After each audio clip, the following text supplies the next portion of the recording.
Good morning to all of you. मैं doctor Suman, assistant professor government law college Ajmer. आज के lecture में हम लोग विधि द्वितीय वर्ष LLB सेकेंड ईयर के subject transfer of property act 1882, संपत्ति अंतरण अधिनियम 1882 के सेक्शन 58 मॉर्गेज, जो कि हम पिछले 3 लेक्चर से जिसे हम लोग पढ़ रहे हैं। मेरे पिछले लेक्चर में मैंने आप लोगों को mortgage definition and types of mortgage हम लोग आजकल पढ़ रहे हैं। उसका एक type section 58F mortgage by deposit of title deeds, अर्थात बंधन हक विलेखों के निक्षेप द्वारा बंधक को आज हम लोग यहाँ पर पढ़ेंगे। जैसा कि आप टाइटल से ही समझ रहे हैं कि हक विलेख से तात्पर्य यहाँ पे है संपत्ति के कागजात या संपत्ति के टाइटल। जो जिस संपत्ति को मॉर्गेज किया जा रहा है उसको जमा करा के उसके डिपॉजिट द्वारा या उनको रख करके उन्हें बंधक रख करके जब ऋण रूप में ऋण लिया जाता है तो उसे कहते हैं mortgage by deposit of title deeds, स्वत्व विलेख के निक्षेप द्वारा बंधक। Mortgage by deposit of title deeds जो है प्रारंभ में लिमिटेड सिटीज में ही इसका प्रचलन था। आप इसके डेफिनेशन क्लॉज में भी देखेंगे कि इस स्पेसिफाई करके लिखा हुआ है कि ये किन्हीं महानगरों में ही ये हो पाता था। Where a person in any of the following towns, namely Calcutta, Madras and Bombay, and in any other town which the state government concerned may, by notification in the official gazette, specify in this behalf, delivers to a creditor or his agent documents of title to immovable property with intent to create a security thereon, the transaction is called a mortgage by deposit of title deeds। अर्थात जहां कोई व्यक्ति, ये जो आगे लिखे गए हैं नगर शहर कलकत्ता, मद्रास और मुंबई में से किसी में और किसी अन्य नगर में जिसे राज्य सरकार शासकीय राजपत्र में अधिसूचना द्वारा इस निमित्त स्पेसिफाई करे या विनिर्दिष्ट करे, किसी लेनदार को या उसके एजेंट को स्थावर संपत्ति की हक की दस्तावेजों को उस संपत्ति पर प्रतिभूति सृष्ट करने के आशय से डिलीवर करता है, वहां वह व्यवहार हक विलेख के निक्षेप द्वारा बंधक कहलाता है। अर्थात आपने यहाँ पे 2 नए टर्म देखे कि वह अब किसी उसके एजेंट को स्थावर संपत्ति की हक के दस्तावेजों को या स्वयं को उस संपत्ति पर प्रतिभूत सृष्ट करने के आशय से अगर डिलीवर करता है तो वह संव्यवहार हक विलेख के निक्षेप द्वारा बंधक कहलाता है।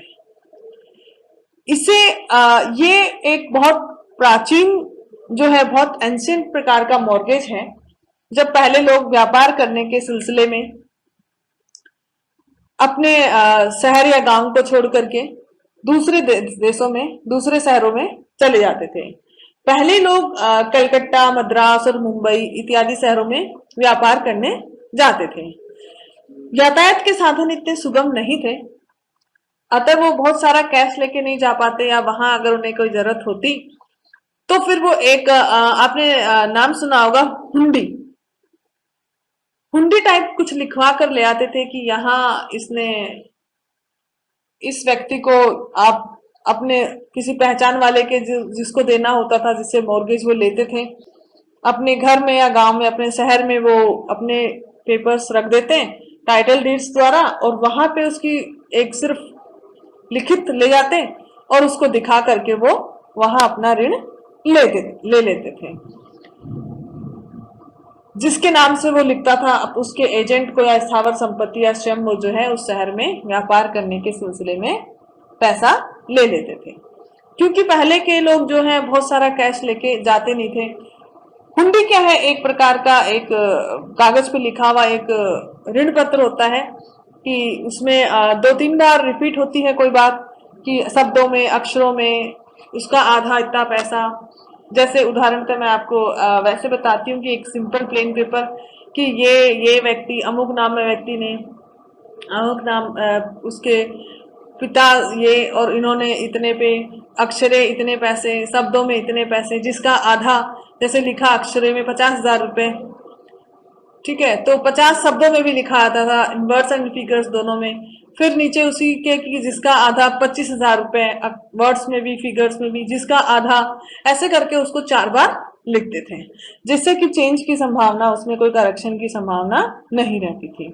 फिर उस पेपर को दिखा करके वहां वो दूसरे शहर में वो लोग उतना पैसा ले लेते थे। तो इस टाइप से जब ऐसा, क्योंकि ये अक्सर ये शहर इसलिए स्पेसिफाई किए गए कि लोग अक्सर इन शहरों में व्यापार करने के लिए चले जाते थे। तो अब यहाँ जब वो उधार लेते या ऋण लेते, तो ये सब व्यवहार क्या कहलाता था, टाइटल डीड्स जमा करके ही ऋण ले देते थे। टाइटल डीड जमा करके ही बंधक रख लिया जाएगा।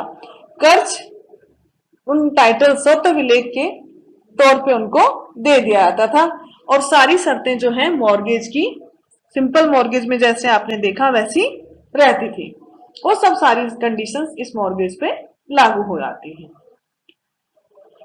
यहां आपने देखा कि कोई व्यक्ति जैसे स्पेसिफाई कर दिया कलकत्ता, मद्रास, बॉम्बे, इन शहरों में अगर रह रहा है, तो लेनदार को या उसके एजेंट को किसी संपत्ति के हक की दस्तावेजों को जैसे ही प्रतिभूत श्रेष्ठ करने के आशय से डिलीवर करता है, वहां यह विलेख जो है मॉर्गेज डीड हक विलेख के निक्षेप द्वारा बंधक कहलाता है।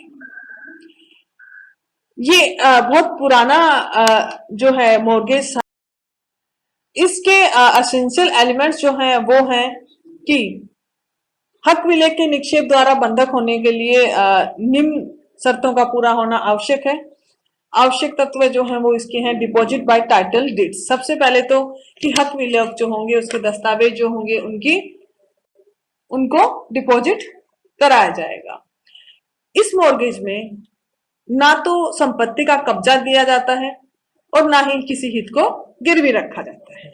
जैसे आपने देखा पहले यूजी50 मॉर्गेज में, भोग बंधक में, कि जैसे प्रॉपर्टी का कब्जा दे दो, ठीक है, लेकिन यहाँ पे कोई कब्जा नहीं दिया जा रहा, ना व्यक्तिगत रूप से बांधा जा रहा है, सिर्फ और सिर्फ टाइटल डीड्स के आधार पे दे रहे हो।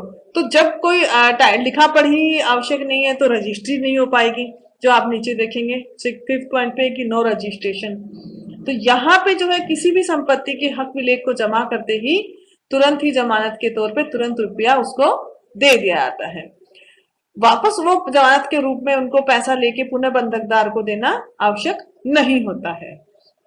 इसे हम इस प्रकार समझ सकते हैं कि जैसे संपत्ति का कोई आवश्यक कागज जो है वो हुंडी टाइप, जैसे मैंने अभी बताया, या फिर खरीदने वाले व्यक्ति के बीच में कोई रसीद आती है टैक्स वैक्स की, तो ये सब टाइटल डीड्स में आ जाते हैं। ये देख करके मॉर्गेज कर लिया जाता है, ऋण ले लिया जाता है। इसी तरह जो है जब जो है ऋण की स्थिति, कर्ज की स्थिति कैसे होगी, टाइटल डीड्स के निक्षेप द्वारा बंधक तब किया जाएगा जब व्यापारी बंधककर्ता पर किसी कर्ज या अन्य दायित्व की अदायगी का भार होगा। ठीक है, इसका तात्पर्य है कि जैसे मैंने हुंडी में बताया कि वहां वो रख कर आता है और उस कागज को लेकर जाता है और उसको देख करके दूसरे व्यक्ति से वो दूसरे शहर में ऋण ले लेता है, अर्थात उस पे उस ऋण की अदायगी का भार था। बंधक किसी भी प्रकार के कर्ज में संभव हो जाता है। कर्ज पहले लिया जा चुका हो सकता है या बाद में भी चुकाया जा सकता है। जैसे उसे वहां पे पैसे मिलते हैं तब उस दूसरे शहर में वो ऋण उसके रिश्तेदार या वो खुद चुका देंगे, या फिर वो पहले वहां देकर निकला और वहां जाकर के उस शहर में उसने वो ऋण ले लिया है। पोजीशन, कब्जा, कब्जा यहाँ पे दिया नहीं जाता है क्योंकि जैसा मैंने स्टार्टिंग में बताया कि भोग बंधक द्वारा यहाँ पे किसी भी तरह का कब्जा नहीं दिया जाता है। यहाँ पे कब्जा अंतरित नहीं होता, सिर्फ टाइटल डीड्स का कंस्ट्रक्टिव आणविक वो हो सकता है। और टाइटल डीड्स के निक्षेप द्वारा बंधक जो है वहां पे मूल दस्तावेज का निक्षेप नहीं किया गया है, किसी तरह का पोजीशन संपत्ति में नहीं है। राइट टू सेल जो है फोर्थ एसेंशियल फीचर है इसका, विक्रय का अधिकार। इक्विटेबल जो मॉर्गेज है उसमें बंधकदार को विक्रय का अधिकार, इसमें ये जो है आपका tight mortgage by deposit of title deeds में विक्रय का अधिकार नहीं रहता है। सादे बंधक को लागू होने वाली सभी चीजें होते हुए भी यहाँ पे विक्रय का अधिकार नहीं है। नो रजिस्ट्रेशन, और साथ ही रजिस्ट्रेशन की भी आवश्यकता इसमें नहीं होती है, क्योंकि स्टार्टिंग में ही आपने देखा कि टाइटल डीड्स द्वारा जो हक विलेख के निक्षेप द्वारा डिपॉजिट ऑफ टाइटल डीड से जो मॉर्गेज होती है उसमें किसी भी लिखा पढ़ी की आवश्यकता नहीं है। अब जब लिखा पढ़ी नहीं होगी तो फिर रजिस्ट्री की आवश्यकता नहीं होगी, सिर्फ और सिर्फ स्वतः विलेख जो होंगे वो यहाँ पे दिए जाएंगे।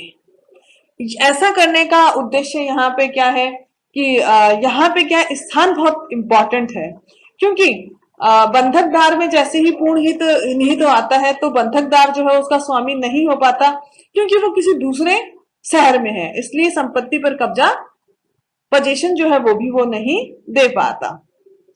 यहाँ इस व्यवहार में आवश्यक सिर्फ इतना है कि बंधक की गई संपत्ति को बंधक धन की जमानत के रूप में जमा कराना होता है। बाकी पोजीशन और रजिस्ट्रेशन इनकी आवश्यकता इसमें नहीं होती।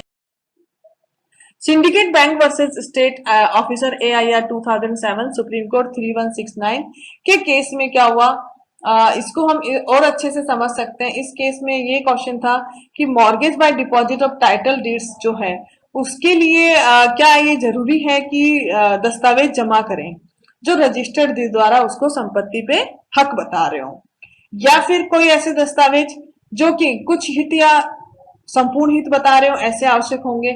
तो यहाँ पे सुप्रीम कोर्ट द्वारा कहा गया कि जब बैंक कर्ज देने वाला बैंक या अन्य संस्थाएं जमानत रखकर ऋण दे सकते हैं तो इन्हें प्रतिभूति माना जाएगा। इसी तरह Madan Lal Soveti versus Rajasthan industrial corporation AIR 2007 Delhi high court में भी यही कहा गया कि mortgage by deposit of title deeds के दस्तावेज की रजिस्ट्री की आवश्यकता है या नहीं है। दिल्ली हाईकोर्ट ने कहा कि इसकी आवश्यकता नहीं है, क्योंकि अगर बंधक विलेख लिखा गया जो इस बंधक में जरूरी ही नहीं है तो फिर कंपोजिट तैयार किया गया तो इस विलेख की रजिस्ट्री हो जाएगी, जबकि यहाँ पे कोई रिटर्न डॉक्यूमेंट है ही नहीं। अब आता है लास्ट टाइप एनामोलस मॉर्गेज बंधक का, विलक्षण बंधक। विलक्षण बंधक की जहां विलक्षण जैसा आप नाम से ही समझ रहे हैं, विलक्षण बंधक की बंधक तो जरूर है लेकिन या तो उसमें एक से अधिक मॉर्गेज की विशेषताएं मौजूद होंगी या फिर किसी भी इनमें से जो आपने अभी तक पढ़े किसी भी प्रकार का तत्व नहीं होगा, तो वो अपने आप में उसे विलक्षण बंधक कहा जाएगा।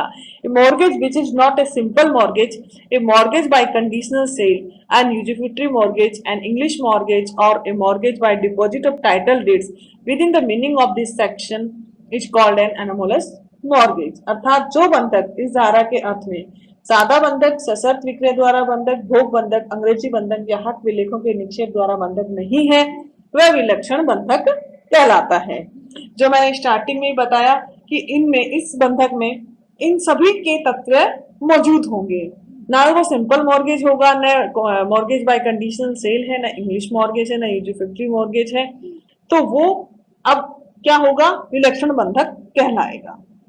विलक्षण बंधक जो है तब उत्पन्न होता है जब बंधककर्ता और बंधकदार के संबंध पक्षों के बीच में हो, कर्ज की स्थिति हो और बंधक धन की अदायगी के लिए जमानत भी दे दी गई हो, तो फिर विलक्षण बंधक उत्पन्न होता है।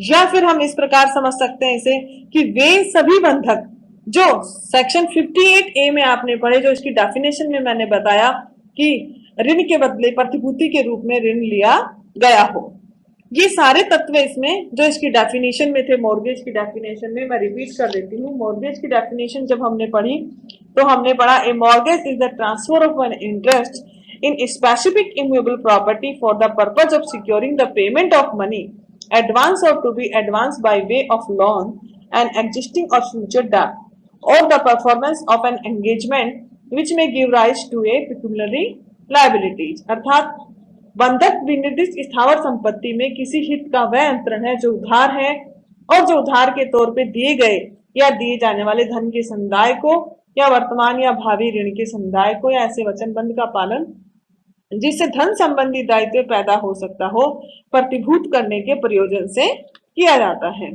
ये सब चीजें इस मॉर्गेज में होंगी। इसके अलावा जो किसी भी दिशा में ऐसा मॉर्गेज जो किसी भी दशा में सादा बंधक, मॉर्गेज बाय कंडीशनल सेल, भोग बंधक, इंग्लिश बंधक, mortgage by deposit of title deed आदि में से कोई एक वर्ग अकेले में न आता हो वो विलक्षण बंधक कहलाएगा।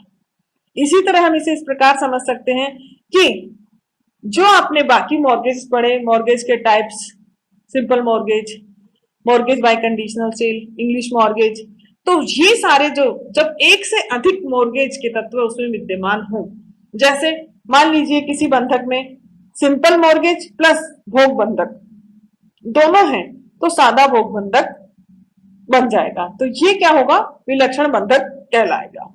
और इसी तरह अगर किसी मॉर्गेज में सशर्त विक्रय के साथ बंधक प्लस भोग बंधक हो तो फिर ये भी विक्रय की शर्त के साथ भोग बंधक विलक्षण बंधक कहलाएगा। अर्थात आपने समझा कि अगर उसमें एक मॉर्गेज से अधिक, एक टाइप से अधिक के तत्व है, मतलब दो मॉर्गेज के तत्व अगर उसमें विद्यमान है तो वो विलक्षण बंधक कहलाएगा। इसे हम और अच्छे से समझ सकते हैं कि सिंपल भोग बंधक, सादा भोग बंधक कब होगा, जब भोग बंधक में कब्जा देना जरूरी होता है। लेकिन सिंपल मॉर्गेज में आपने पढ़ा कि पर्सनल लायबिलिटी होती है, वहां पे पोजीशन नहीं दिया जाता। अब अगर पोजीशन दिए बिना भोग बंधक किया जाए तो और व्यक्तिगत दायित्व भोग बंधक में लिया जाए तो ये बंधक क्या होगा, विलक्षण बंधक कहलाएगा।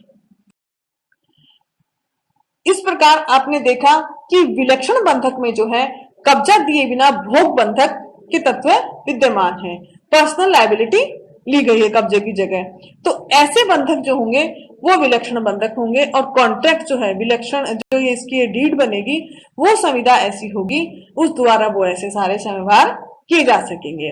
इसे हम एक केस के माध्यम से समझ सकते हैं। Lal Narayan Singh Pratap Bahadur Singh versus Mohammad Yakub Khan 58 Madras law journal privy council, बहुत पुराना केस है ये। इस केस में क्या हुआ, बंधक करता जो था मॉर्गेजर, उसने बंधक ऋण 35 सालों में पूरा अदा कर देने की कॉन्ट्रैक्ट किया। ब्याज की एवज में उसने प्रॉपर्टी पे कब्जा बंधकदार को दी जाने की करार हुई, लेकिन उसने कब्जा नहीं दिया कॉन्ट्रैक्ट के बावजूद भी। बंधकदार ने वाद दायर किया और बंधकित संपत्ति को बेचने के लिए कहा। अब क्वेश्चन न्यायालय के सामने ये है कि अगर बंधक पूरी तरह भोग बंधक है या सिंपल मॉर्गेज है, क्योंकि पर्सनल लायबिलिटी है, कब्जा उसने दिया नहीं है। अगर भोग बंधक है तो फिर उसको पोजीशन देना चाहिए, तो बंधक की संपत्ति को बेचा नहीं जाएगा, तब तक उसे उसको यूज करते हुए उससे ऋण और मूलधन और ऋण वसूलना चाहिए। और अगर सिंपल मॉर्गेज है तो उसने पहले ही कहा कि 35 साल में वो ऋण चुका देगा, तो 35 साल तक उसको मुकदमा दायर करने का अधिकार नहीं है, तब तक उसे अपने ऋण का इंतजार करना चाहिए। अतः प्रिवी काउंसिल ने ये दोनों तत्व इसमें विद्यमान होते हुए कहा कि ये विलक्षण बंधक है। पार्शियली ये भोग बंधक भी है और पार्शियली ये सिंपल मॉर्गेज भी है, क्योंकि उसने 35 साल में ऋण पूरा करने का करार किया है उसके साथ। अतः ये जो है ऐसे अगर जहां पे फीचर्स मौजूद होंगे, ऐसे जो तत्व होंगे ऐसे मॉर्गेज में, वो आपका विलक्षण बंधक कहलाएगा। इस प्रकार आज हमने types of mortgage topic complete किया। सभी तरह के मॉर्गेज कितने टाइप का होता है, बंधक, और बंधक के टाइप्स जो हैं 6 टाइप्स हमने पढ़े। Simple mortgage, English mortgage, mortgage by deposit of title deeds, anomalous mortgage, usufructuary mortgage और मॉर्गेज बाय कंडीशनल सेल। ये सारे टाइप्स आज हमने यहाँ पढ़े। उम्मीद है आप लोग जरूर इन्हें समझ पा रहे होंगे। नेक्स्ट लेक्चर में हम लोग इनके बीच में डिफरेंसेस और इनके बीच में समानताएं डिफरेंसेस पढ़ेंगे सभी मॉर्गेज में। Okay, thank you.